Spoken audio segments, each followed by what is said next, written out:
Good morning, everybody. And wow, this is great. When we, back in, I don't know, early 2022, started talking to Parveen from Air Cargo Handling, we tentatively thought we could get ourselves going post-COVID. And last year, as you know, we put our first toe in the water. We had an ambition of reaching 50 delegates. And we actually aced that because we ended up with about 70 something, which really thrilled us. So this year, when we decided once again to join with Air Cargo Handling, I guess we had an ambition of at least reaching that same level again and maybe improving it. And what I understand is we're looking at close to 100, maybe even a little over 100 delegates, which I think says two things. First of all, I think it says that this conference, this event is relevant, that people do want to come to it, that it provides value. And secondly, and I think this is good for everybody, it means the industry is well on its way to recovering from the trauma of COVID. And that's good news for everybody here. And so far, everybody I've talked to, like last night, and by the way, may I add my thanks to Avios for hosting last night's spectacular event. Everybody I've talked to seems to be in an optimistic mood, which is always great. So, yeah, I think we're sitting here today with a lot of exciting stuff to cover over these 2 days. So please fasten your seatbelts and we'll prepare for takeoff. So I'd like to just do a couple of welcomes. First of all, during the last 12 months, ULD Care has added 2 airline members. The first being Amazon. I haven't actually met the Amazon delegates here, but they are here. Could the Amazon delegates put their hands up? Are they in the room? Because they certainly signed up. No, maybe suffering from jet lag. He was there last night. He was there last night, okay. Yeah, so anyway. That might be a problem. Yeah, okay, could be, Jeff. Yes, thank you for that. Anyway, Amazon has joined, which is exciting because, boy, you know, how could we all live without Amazon? So that's great that they've become part of this community. And also Challenge Air, who regrettably aren't here this year, but were here last year as a guest. They have joined up as a member. So that's exciting for us. So we've added 2 new airline members in the last 12 months, which, yeah, we're happy with that. Also, as guest attendees this year, we welcome back, actually, Polish Airlines. Polish has been a member of ULD Care for many, many years and then kind of dropped by the wayside. But they've now returned and they said they wanted to come, and we said, absolutely, please come as our guest. And the other one is Uganda Airlines has also come as our guest. So welcome to both of them. And then if I can also add to Urs's remarks, you know, last year and a couple of years, we had Danielle Biao running our administration and also the event. Danielle decided to retire, and so we have switched, and we now use a company called Zest, and Paris is both our day-to-day administrator with whom I work, and also organizes the conference, and she's done a fantastic job. She's actually sitting outside in order to hand out the tags, but please feel free to say hi to her because, yeah, she's really, this is her first, and so far it's going very well. So, enough of the welcomes. When I sat down to try and put this all together, I figured that really there are 4 main concerns, objectives, possibilities for the ULD Care community to look at. And these are sustainability. Who isn't concerned about sustainability? All aspects of sustainability. And one thing that always is the amount of waste in this that goes on around ULD operations. So sustainability is a big part of the theme. And this afternoon, after we come back from being in the common plenary, Joss will be running a whole panel on discussion on sustainability issues because we've got a lot to go here. Safety. We cannot have a ULD Care meeting without touching on the thorny issue of safety.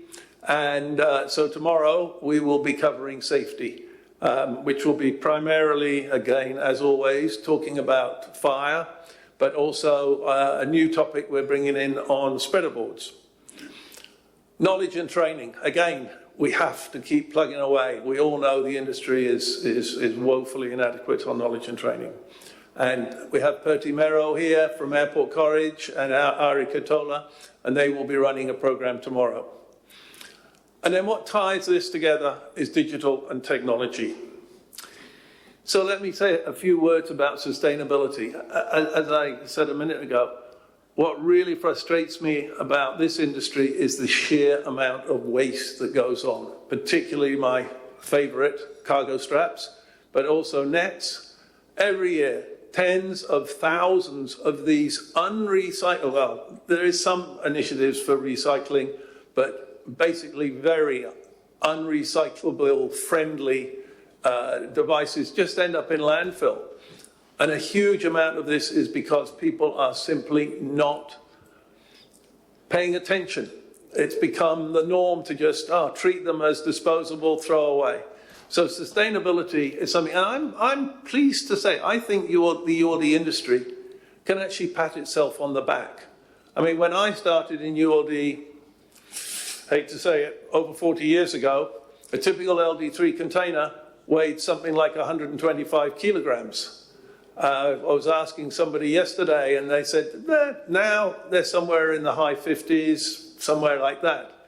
I mean, this is an enormous contribution that the ULD community, both from the designers and from the users, have done to reduce fuel burn and so on. So I think the ULD community can actually pat itself on the back when it comes to sustainability. But that doesn't mean we should sit back and just let it roll. We've got to not rest on our laurels. We need to be going forward. We need to be doing much, much more about sustainability. Safety, yeah, I know everybody's eyes glaze over when we talk about safety because we all know we've been there, we've gone through endless meetings, but safety is front and center. And I think the ULD community has to keep pushing on, and I know it's difficult because it costs money and it takes initiatives and so on, but we cannot turn our backs on safety. I mean, interestingly, when it comes to fire containment, the ULD is probably the front line of defense. And I would take my hat off to some of the ULD OEMs who are really putting a huge amount of time and effort into trying to deal with this huge issue. The statistics tell us that we're overdue for another major accident. I mean, that sounds a bit doomy and gloomy, but, you know, is it because we're getting lucky and we're having a succession of sunny days? Or is it because something has actually changed and things are being done in a safer way? I don't know. But I think safety is something we can never take our eyes off. And knowledge and training, the whole industry. If you look at the agendas for the other events here, they're all talking about employee turnover, about employee skills, about retention. This is an endless, and you've only got to read any of the trade press. It all talks about this whole issue. As I always say to people, as you sit on the plane enjoying your pre-flight gin and tonic or whatever it is, or water, depending where you're sitting, just remember, your plane is being loaded by the lowest bidder. And the staff who are doing it probably started work 2 weeks ago and are already thinking of quitting and going to work at Starbucks. This is madness. This is madness. So we have to work, and I'm pleased to say, and tomorrow morning, Perty will be delivering a whole session on training and knowledge, and I call it knowledge because training comes with a bit of a buzz about it. Oh, it costs money. Oh, how do we deliver it? So knowledge, and we've put together a very exciting new ULD awareness program that kind of at least educates people what it is they don't know and that they need to know. So we got some very interesting material for you. Let me now turn to digital, because digital lies at the center of all this. We've got safety. We've got knowledge, and we got sustainability. But you can tie these all together with digital. I mean, we live in a world where digital is everything. And it would be totally wrong for UOD Care not to try to leverage the benefits that digital devices, digital solutions can bring. Woo. So let's talk for a minute about UOD Care. What is it that makes UOD Care, that qualifies UOD Care to talk about digital? You know, I mean, it's easy to talk about, but let's not forget, UOD Care has been doing digital for 5 decades. No, that's not 5 years, 5 decades. Because back in the 1970s, under the auspices of Swissair and Danny Sudan, who I still talk to, UOD Care, or the IUOD-UG as it was known then, set up the Interline UOD user group system, which was pretty progressive, I think. Okay, it ran on a mainframe. It sent out huge computer, anybody remember the big computer paper reports that were about this wide, and it sent them out. It sent out a weekly report all the way around the world. How's that for environmental friendliness? And a monthly report. And airlines then would plow through these, but they could see what was going on when their equipment moved out of their systems into another member's airline system. And then in 2008, the system was migrated. And it's now in its current format, where it's an online system and functions very adequately. As I stand here right now, I'm quite sure there's quite likely to be a muck message going into the system, and the system is processing it. So UOD Care can very much claim to be digitally qualified and have a platform to stand on that justifies our now moving forward. And just for those who are not familiar with the IUOD-UG, and I don't blame you, first of all, just getting your tongue around the acronym. We've had many debates as to whether we should rename the system, but it is the only independent platform that allows both sides of the transfer to see, to be able to go online. And if you look at I extracted one record up there on the right-hand side, that's a typical transaction. I mean, it happened back in 2020, I just picked one out of the blue, but it shows PMC 10250AA being transferred out and being transferred back. And this gives the airlines the security they need when they transfer their equipment between each other. So again, talking about the IUOD-UG, it is a trusted platform, because one of the things that the airlines that use it can do is, if they then want to charge another airline for loss of the equipment, after 180 days it's declared as lost or non-return, or for the excess days over 5 days, they can use the IUOD-UG data to charge the opposing airline through the IATA clearinghouse, and there's no argument. It's agreed that an IUOD-UG record is good for billing. And as I said, it gives you a user-friendly, you can see on screen anytime. And believe you me, I know this. I end up being the kind of help desk sometimes to the IUOD-UG, particularly if there's a new user, and I kind of handhold them through the process. And it's very gratifying when I see people being able to use the system properly for their benefit. And it has, and I think this was incredibly innovative, it has a built-in change dispute request system. So if the opposing airline goes, no, that transfer didn't happen, they can actually enter it and the system processes it all very, very efficiently, very transparently. So it is actually an exceptionally valuable system, and I think it saves a lot of airlines a lot of grief. I'm not going to mention any names here, but I know one that was a very dedicated user, but then the person who ran it retired, and within 6 months they had lost hundreds of PMCs, certainly because they weren't entering them in the system, and the party at the other end was just saying, oh, I don't know if I've got them, I don't need to return them. But The IURDUG, for all its strengths, it has some shortcomings. It doesn't capture or process off airport, and I'll come back to that a bit more in a minute. It requires manual data input. That was all fine at the time, but today that's pretty old-fashioned. It's a standalone operation. That's good because it doesn't require any kind of connectivity with the airline's legacy IT systems. But it's bad because you've got to go on the screen and look at the reports. And the IT platform is reaching its use-by date. So we have no question. The IURDUG is ready for improvement. Let me turn now to talk about off-airport transfers, because this has been on our agenda now since 2012. And basically, by 2013, in 2012, we put together a working group, and there's actually 3 of us from that working group still in this room today. We have Charles Drummond over there, we have Urs over here, and we have myself here.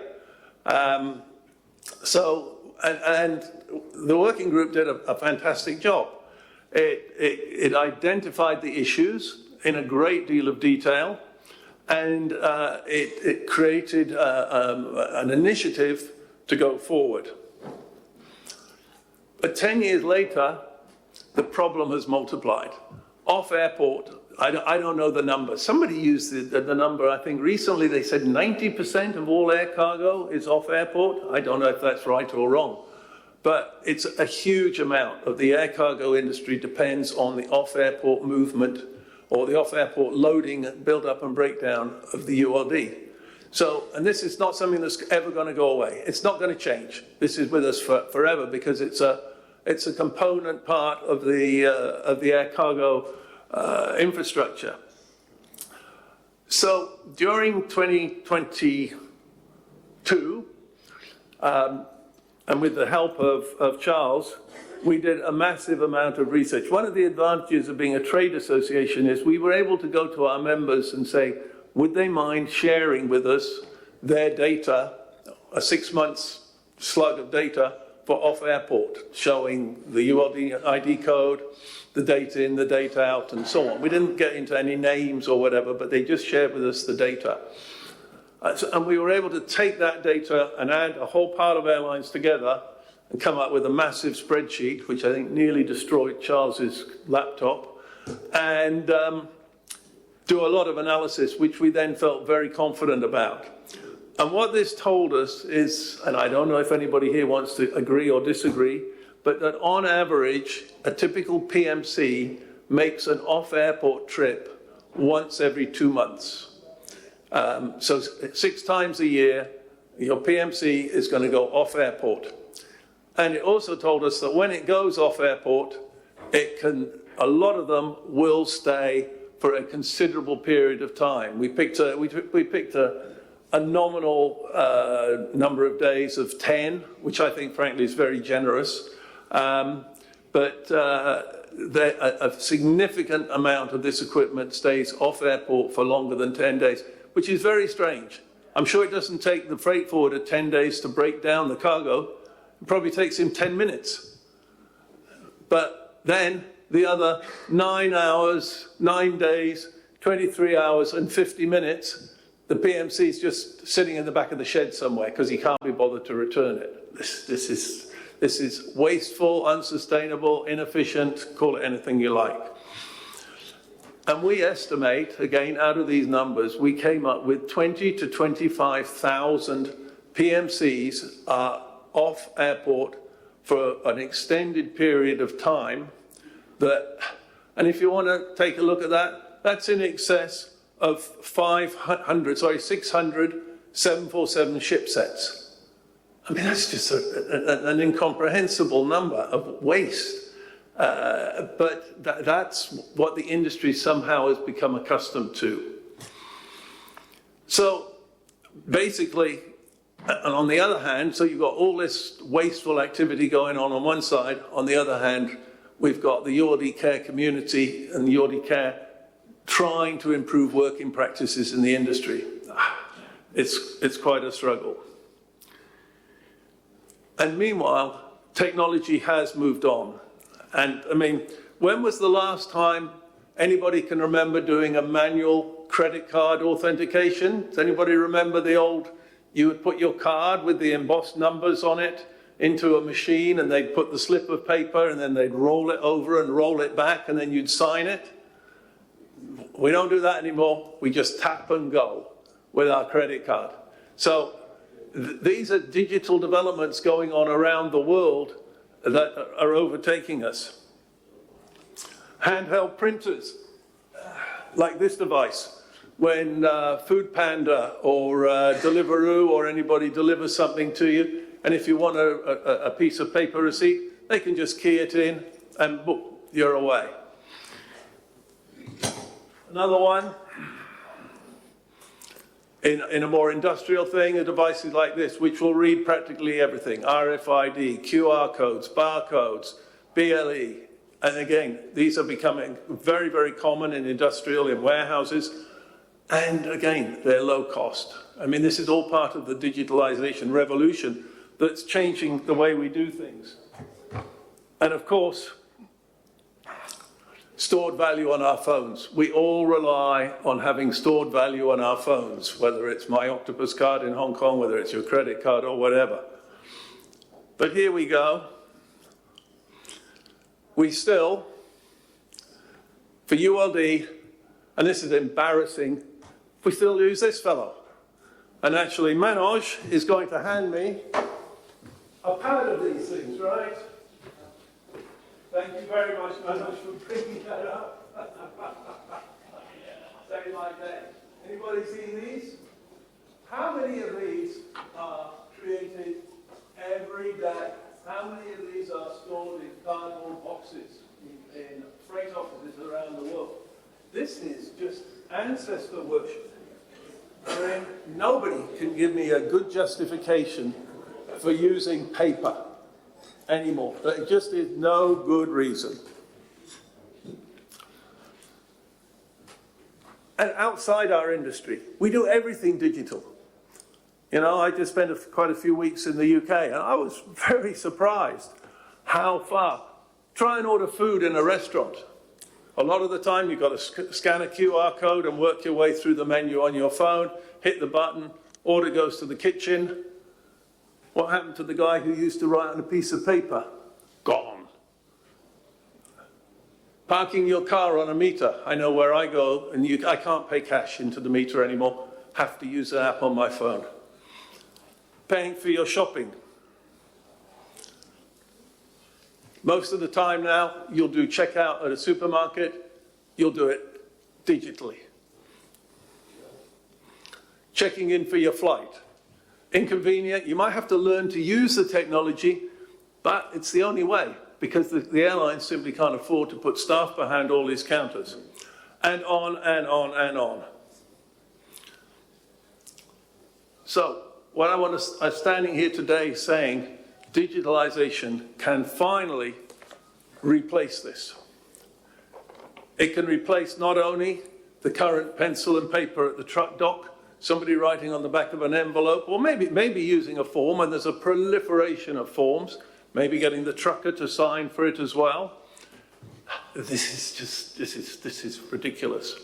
This is like flying DC-3s. It can then replace the computer terminal data entry, where that piece of paper is converted into a computer data, which then sends off the luck message.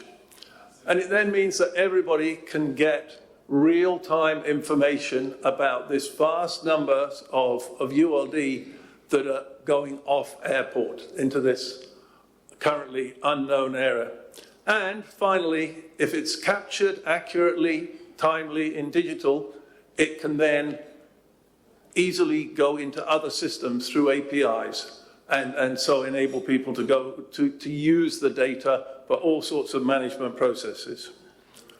So, introducing the ULD Care UCR app. Basically, we've got these fellows. We've got both apps now up and running. You can get them on the App Store and on Google Play. and they're both fully functional. I've used it many, many, many times. So that's all done. Tick in the box, ready to go. And then what we have to support that, and you're going to get to see all this live in a few minutes, and believe you me, doing a live demonstration in front of an audience like this is a bit scary, but we're going to do it. So basically, we've got a complete back office system that not only enables you to administer the users and set up the relationships between the different parties, the airlines, the ground handlers, and the freight forwarders, but also enables you to get the reports, including a soft copy of a standard UCR, and it deals with all these different organizations. So it doesn't matter who you are. You can be an airline, you can be an owner, which could be a rental company, you could be a manager, you could be a cargo terminal, and you could be a freight forwarder. And just so as you know, and I'd like to very much acknowledge Manoj from Emirates. Manoj has been test driving this program now for close on 3 months, I think, and is rolling it out over a number of locations. And please, any of you who want to get first-hand acknowledgement of how it's going and what he's experienced, talk one-on-one with Manoj, because we're doing it. So with that, I'm now going to hand over. I'd like to introduce Darren Couch. Darren's also, like me, lives in Hong Kong. Darren's been hand in hand with us now for well over a year in developing these products. And what we're going to do is I'm going to unplug my machine. He's going to plug in his machine. And we're going to I'm going to be the guy on the ramp.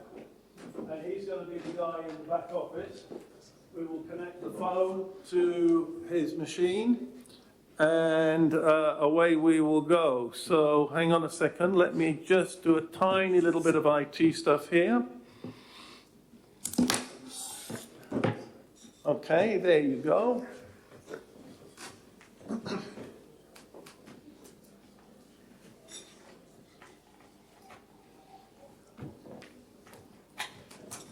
Just takes us a second to get things talking to each other. I didn't actually bring any URVs here, but I have some nice photographs of URVs that I can use to scan ID codes. Yep, it's there. Okay, so, fasten seatbelts. So up at the top left-hand corner here, here's the app. So what you can see now, I will log into the app. So this is live. My phone is now, although it's connected to his computer in order to show it, to display it on the screen, this is purely for the audience. Normally it wouldn't have this connection. So now I'm an employee of a company called Pacific Air Cargo Terminals Limited, which has facilities throughout the South Pacific. So Sydney, Melbourne, Auckland, Christchurch, and Nadi. And basically, this terminal handles three airlines. The three airlines are Testair, Testair 2, and Testair 3. Very creative names. And because the system needs to know which airline I'm working for, imagine there's a truck there, there's a container here, and I'm going to transfer it. I need to know which airline I am responsible for. Yes, the ULD would have an ID code on it, but that might not necessarily tally with the airline that's handling it. So I need to know which airline I'm working for, which is no different than you would put in the UCR. So let's say I'm Testair. I will select Testair. Right, so I'm now ready. And I'm going to do a transfer. I'm going to do a transfer of this AKE 15614 SV. So what I will do, I will select here, first of all, whether I'm transferring a single pallet, a pallet stack, or a container, because these are the three options. So if I go back here, and I will now take a picture of this fellow here. If I like the picture, and it's used OCR to collect the data.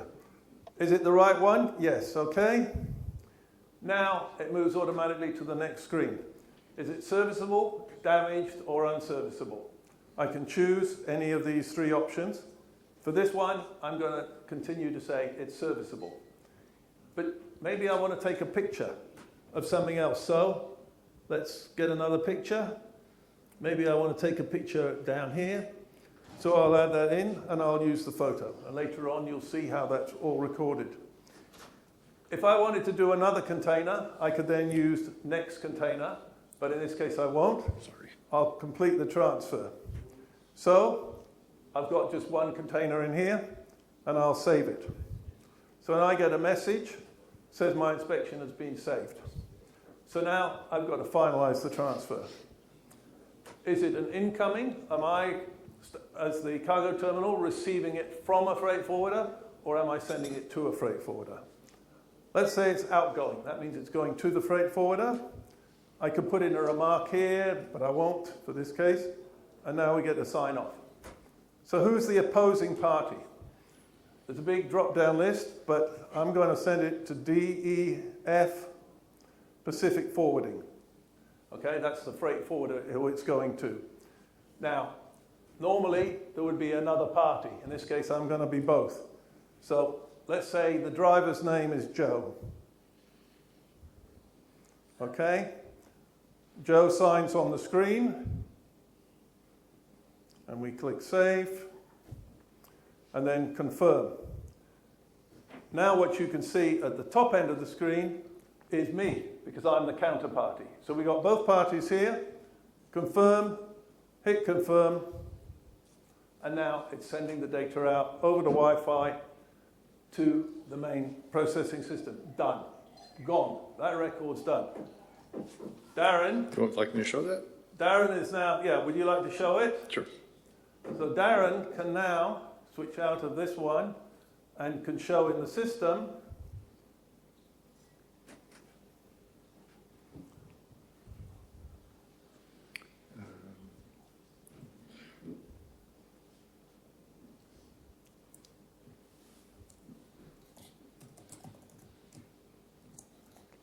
So Darren is logging in now as the administrator of the system.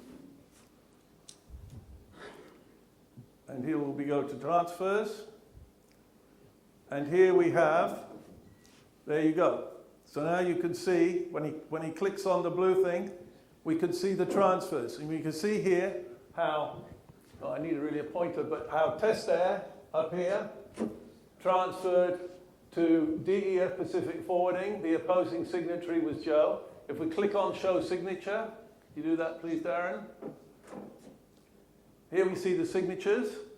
And then if we go down and we click on Show the Images, here we've got the first picture that I took, which recorded the ID code. And then we've got the second picture, which was just a little bit of the detail. What more could you ask for? You've got the whole story here, all digitally. Well, you need one more thing. Could you scroll, two more things? Could we scroll back up, please, Darren? Up in the top-hand corner, right-hand corner, let's do the UCR first. So, if you want a UCR, here it is, AKE 15614SV. Scroll up a little bit more, and you've got the signatures, you've got everything. So if you wanted to print out, and if you want to print this out, you just click on it and print it out. You can send it as a PDF, whatever you want to do. So you've got your, here he goes, Darren's doing it. You can print that, you can send it as an email attachment, whatever you like. So you've got a completely old-style, paper-based UCR if you really want it. And then if we go back, please, Darren, so we don't want to print it because we don't have a printer. And then the other output is the luck message, which is the key. And here you can see that it's created an LUC message, which can then be sent automatically to a designated email, which the airline can then use to input and update their system. So it is a complete system. What we'll do now can you put me back on the screen, please? Yep. So again, this time I'll be test air 2 this time. And this time I want to do a pallet stack. So in order to take the picture, I need to sort out here.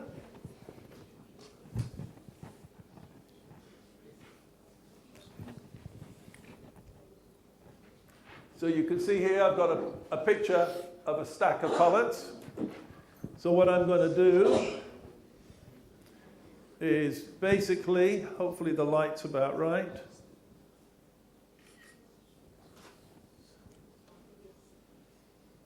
It didn't like the picture. The problem is, hang on. I may have to go back and try again. It didn't like that picture.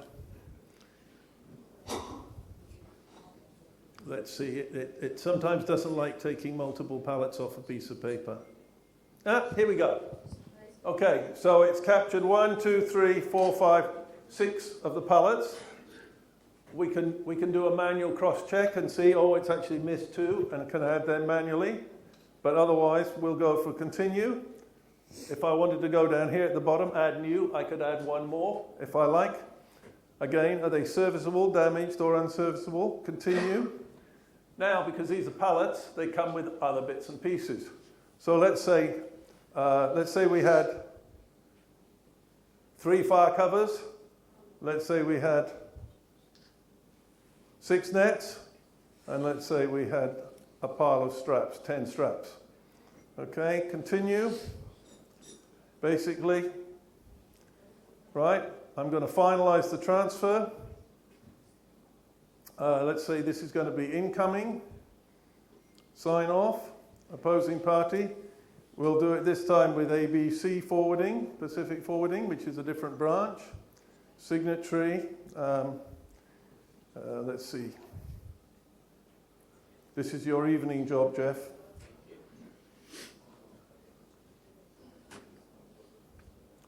Confirm, here we are. Again, same process. And it's been transferred. Darren, you want to take over? Sure. So we're going to go to the transfer screen. We can see this is the new transfer at the top. Again, we're just going to do the same thing we did the last time. We can select it. Again, we see the receiving party is now test air, and the transferring party is the ABC. So that's based on we chose it was an incoming transfer versus an outgoing. Again, we can still show the signatures.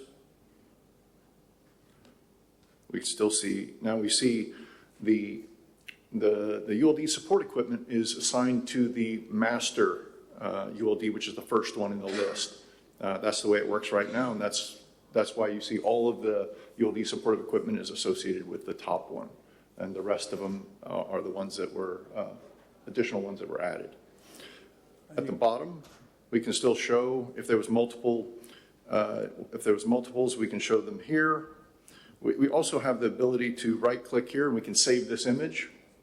So if there was some damage and you just wanted to quickly send it to somebody, you could just quickly save the picture and send that out. Coming back to the top, you can again view the UCR. Obviously, you'll see it's looking very similar to the last one. But you can see the multiple lines have gone into the UCR. Right. So you've got all the data you need. And the signatures again. Signatures at the bottom. And again, you can print it. And then the luck message, obviously, is going to have all 6 of these entries in it. And these will be sent automatically to the luck email of both parties. So both the sending and the recipient party, or receiving and transferring parties, will both can receive this if we set up the luck email in their organization. Yeah. Okay. Darren, could you now go and show people how the system, maybe we should look at organization first, and how, for example, we can set up a new party. So we've got, basically, you can see here, airlines, owners, cargo handlers, freight forwarders, and managers. And so, over to you. Okay. So what we've been doing is we've been kind of letting the site admin handle the freight forwarders. Instead of letting every organization add freight forwarders, what we found is when that happened, that even independent organizations might have the same organization multiple times. In fact, when we did this, we found certain times where one freight forwarder was listed 4 times for a particular site. So what we're trying to do or trying to encourage is that as a site administrator, we would take the freight forwarder and add it into the system. That way we can just make sure it's added one time. But then the airline can then assign that freight forwarder and can put whatever unique or put whatever YY code that they would like, right? What we were thinking about doing as well is giving a standard. If we wanted to try to standardize YY codes across the industry, this could be an opportunity to do that.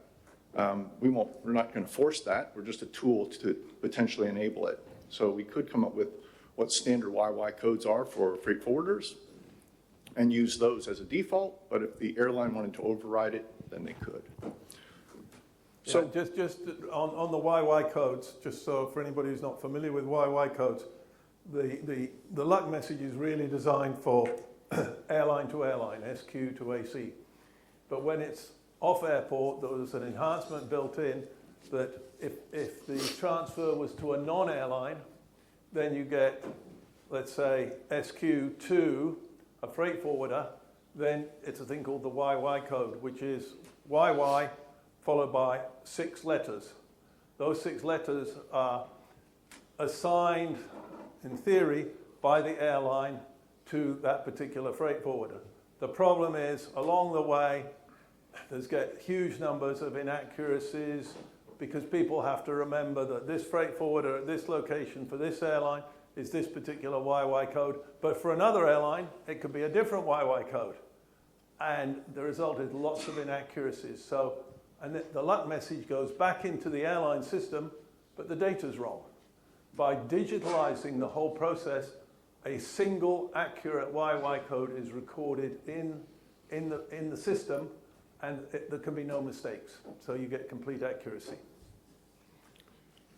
Okay, so let's create a freight forwarder. So you can see over here, we can collect view all, which means we can see every single one. There's 661 that we currently have in the live system. They're mainly only at 6 sites. So obviously there's a lot more that could be added later. So to add a new one, we press this button here. It's the same process for the others. What we're going to do is we're going to create one called GHI forwarding. We're going to put an address 123 Main Street, and if I can spell, then we're just going to say Hong Kong for now. Here's the luck email. So if we put in a luck email address, then any transfer, again, a reminder what I said earlier, any transfer that involves this organization will receive it. So whether they're transferring out or whether they're receiving it, a luck message will come to this email. If you don't want the luck message, don't fill in the email. For the UCR company heading, if you remember when you saw the UCR, there was a IATA logo. That doesn't need to be there. It could be replaced with whatever text or other wordings that you would want. And this webhook at the bottom is related to how we're going to implement APIs in the future. On the top, with freight forwarders, we added CAS code. This was something that was mentioned in the last conference, that these freight forwarders have CAS codes. So we can record that CAS code here as well. We don't do anything with it at the moment, but once we figure out what we should do with it, we can. So I'll just put a number in there, and I'm just going to call this GHI1.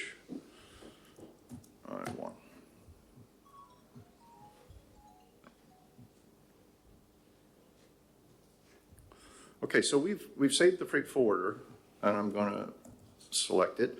So when we save a freight forwarder, we're saving it at the organization level, but the organization level is the top level, and for the freight forwarder to be involved in a transfer, we need to have them assigned at the sub-organization level, or actually at the airport code, right? Because that's where they're going to do the transfers. So if I click on GHI, well, for some reason, I think Bob added one already, but I'll add a sub-organization here. So let's say we want to add it to, what was it, Auckland, Yeah, right? AKL. So we type in the airport code for Auckland. Okay, when we select it, it automatically updates and says, do you want to call this sub-organization Auckland Airport? Well, we don't have to, we can call it whatever we want. So in this case, we'll call it GHI AKL. Again, if I can type, that'd be good.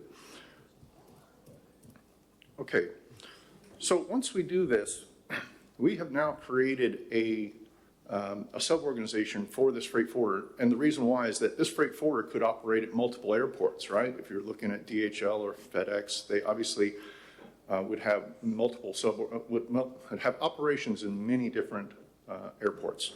So this is a way that they can do that versus having to create one for every organization that they have. They can just create one master organization and then the sub-organizations underneath it. Now, once we create the sub-org, this freight forwarder now is available at Auckland. So anytime we have an airline that wants to use this, they would need to then do a matching to it. So let's take Bob's Test Air, and we click on this sub-org, and we can see that in Auckland, we have what's called handlers and forwarders. So when we click on this, we can see that in Auckland, this Test Air already has a cargo handler associated with Auckland Terminal, and they have 3 freight forwarders, but they don't have GHI, the one that we just created. So what we can do is we can say we want to add it. So at this point, we can see, well, the only one available now is the one we just added, GHI, and now we're going to say, okay, its YY code is GHI AKL. And we click on save. So now that we've created this, when Bob, did you log I've log logged out? in. I've actually, while Darren's been talking, I've done most of the process. So if you switch me back to see No, my you screen. need to log in after I've done Yes, the, I've done that. Just now you did? Yeah, I did okay, that. Perfect. We Great. should be good. Okay, So can you put any desk on? I sure can. So this is an outgoing transfer, and the opposing party was GA. Yeah. No, it's You, not you coming didn't, yet. you didn't log out, Bob. I didn't log out. You need to Okay, log out. sorry. I'm going to have to log out and log back in. I logged in too soon. Okay.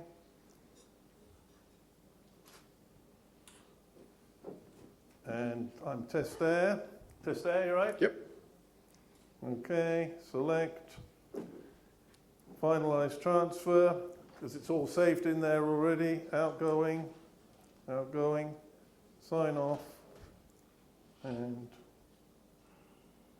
here we go, GHI forwarding. Yep. So that new entity that he just added in over there is already available on my app, and we'll put Adam to work here. Save, confirm, and it's all done. So now you've seen basically how the front app works and how the back works. And if Darren goes to that, he'll be able to see that one, GHI forwarding, here you go. There you see it. Opposing party, here we've got da-da-da-da. Okay. Yeah. There we go. Yeah. So I think we won't spend any more time going through the system because I think basically you've seen it. But what I would want to say is this is a fully functional, real life system. This is not some dream, not some idea that could happen maybe next year or the year after. This is a fully functional system. Please talk with Manoj. He's been using this now for 2-3 months, and I'm sure he'll be happy to share with you his inputs. But we believe this is a game changer for the industry. So with that, Darren, can I disconnect you and Yep. connect myself? Sure. Okay, so I hope, is that on the screen? Yes, hang on. Play from current slide. Great, so. We've had the introduction, we've talked about our qualifications, our credentials. Now I want to look forward, and you've seen the system. Now let's look forward. We believe that this is a natural extension for the IUL-DUG system. Despite the fact that the IUL-DUG is 5 decades old, it's logical, and we figured this out 10 years ago that we needed to do it, and now we can do it. This will hugely improve the IUL-DUG's functionality because, I don't know, but I'm sure there's at least maybe 100 off-airport transfers for every airline interlining transfer.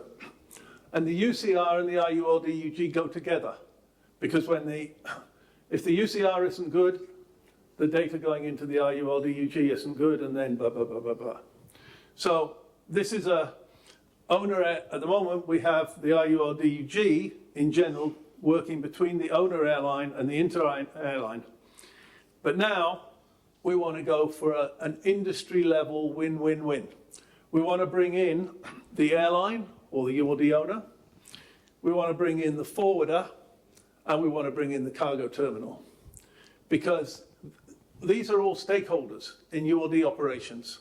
And it makes absolute sense to have them all in a system that gives them all the functionality and the information they need.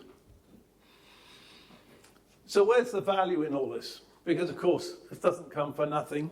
ULD Care's invested quite a lot of money in getting us to where we are today, and there will be operating costs and so on. So where is the value? Well, for the airlines, you're going to recover somewhere around 8 to 10% of your PMC assets, mainly PMCs, but other equipment also. You're going to receive accurately and timely luck messages, which means your system should be basically up to date 24 hours a day. And as we've shown, with accurate YY codes, so you won't have muddle-ups between forwarders. You'll have photo evidence of the UOD condition. That's something that's completely missing with the paper-based approach.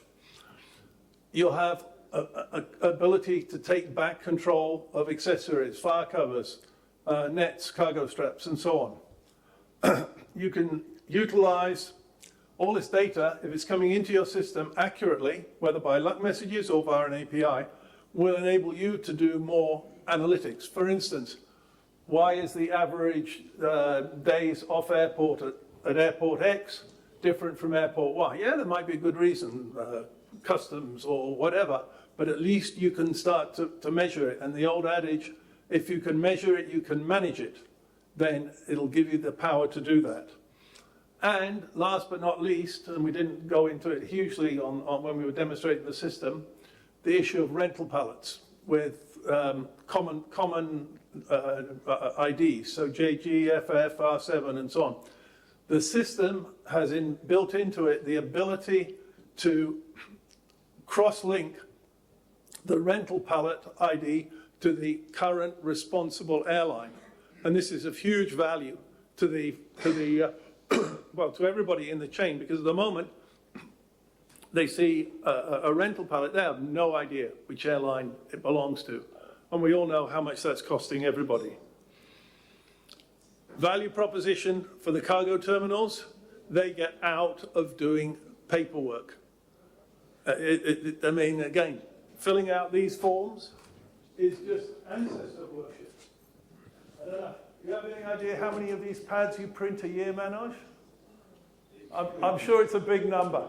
We can probably improve Emirates' profitability because they're no longer printing these. I'll look forward to my reward in first class. But, I mean, honestly, come on, guys, this is just a joke. And, as I said just a minute ago, this system will also resolve the issue of commonly marked rental pallets. And the freight forwarders. I mean, the freight forwarders sometimes get bad press. You know, they're all bad guys, they don't care about ULD, da-di-da-di-da. I'm sure there are some out there that fit that category. But I think there's many that want to do the job properly. But there isn't any, that I know of, system that keeps track of how much of this equipment they've got in their shed. One of the problems in, I think mainly in North America, but in some other countries, is when a loaded PMC goes off airport, they only record the airway bill. They don't record the ULD ID. And this means that once the pallet's unloaded, that's it, any record's gone. There's no more traceability. So I do believe that the freight forwarders, at least the big guys, will embrace this because it enables them to be more efficient and more effective and more professional. And of course, if a decent digital UCR improves the whole industry's pallet availability, that's good for everybody. That works for the freight forwarders. Again, photo evidence of the ULD condition. How many of us, when we rent a car, we walk around with our camera? Any scratch, any chip, ping, we got it. Same thing. The forwarder gets a container coming in with a hole in it. First thing he's going to do, I want to record that. Improved management of all the accessories and so on. That's again, we're giving them the tool to do this. If they've received 10 nets, they need to send back 10 nets. If they only send back 9, they need to deal with that. And finally, and I think this is important, the whole industry knows it needs to digitalize. Go out into any of the other meetings here these couple of days, you'll hear all digitalization, digitalization, digitalization. So where are we now? As I mentioned, Manoj and Emirates has very kindly been running a trial for a while. KLM, I don't know, is William Jan here? Maybe. Oh, yeah. Hi, good to see you. William Jan started using this, 10, 11 months ago, and has been a great contributor. We made quite a number of improvements because of his input. And so please also feel free to talk to William Jan because he did. And then thirdly, we're just in the process with our friends from EVA over here, EVA Airways from Taiwan. We're just in the process of setting up another test operation there. So we are ready for takeoff.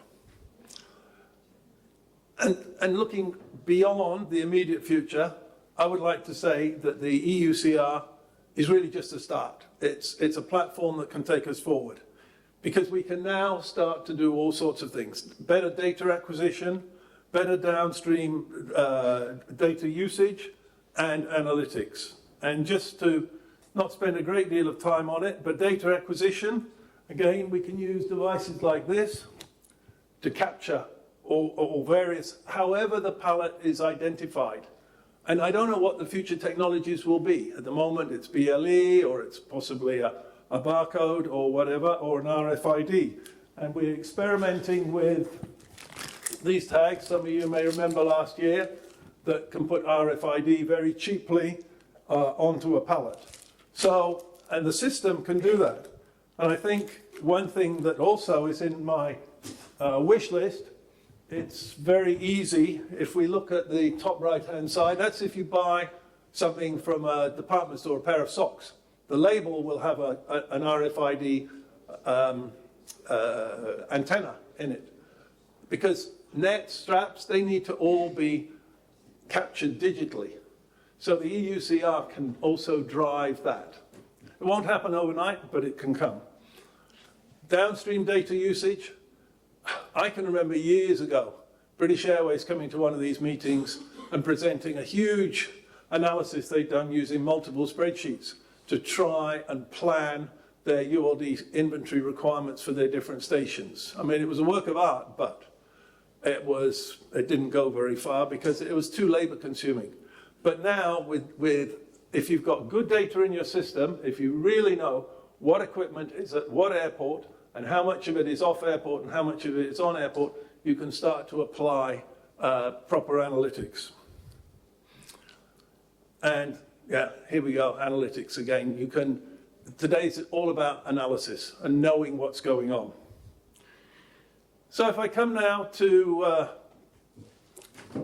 what I said earlier on, digital lies at the center because digital can drive sustainability, It can cut waste, but it's got to be good for the industry. Nobody can argue that waste is good. It can drive safety, because the ability to know the condition of your equipment on a real-time basis is obviously good for safety. It's going to mean only safe units get loaded onto the airports.